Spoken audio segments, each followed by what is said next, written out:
El señor Monedero habla de un plan Cóndor 2.0 para América Latina. ¿Hasta dónde llegan las influencias de la izquierda populista en América? ¿Quién compra estos discursos?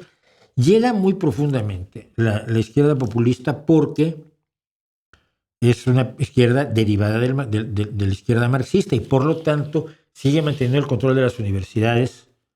en América Latina y el control de algunos partidos de izquierda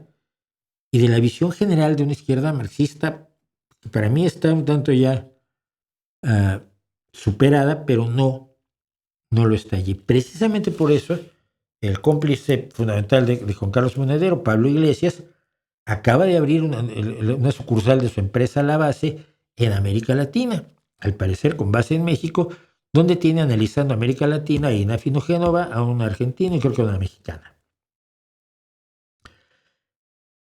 Porque ellos siempre han tenido sobre todo su base de operaciones en América Latina, primero en Venezuela, en Ecuador, en Bolivia, y ahora, bueno, ahora en México por la enorme cercanía que hay entre López Obrador y Sheinbaum con Pablo Iglesias, a través de varias personas, algunas de las cuales yo por desgracia conozco.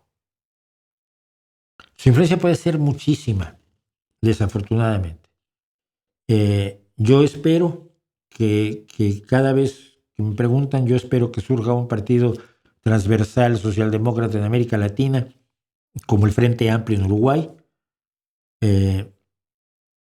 como la izquierda costarricense, en cierta medida como Lula, que sin embargo se rodeó de corruptos y así le fue, pero que ha sido un gobernante razonable, razonado y con visión de futuro y no solamente con lemas, pero no sé si esté surgiendo, no sé cómo sea. Llevo muchos años fuera, veo las cosas bastante desde fuera, por lo tanto puedo ver ciertas cosas a cierta distancia que creo que es útil, pero las cosas de cerca pues obviamente no las veo.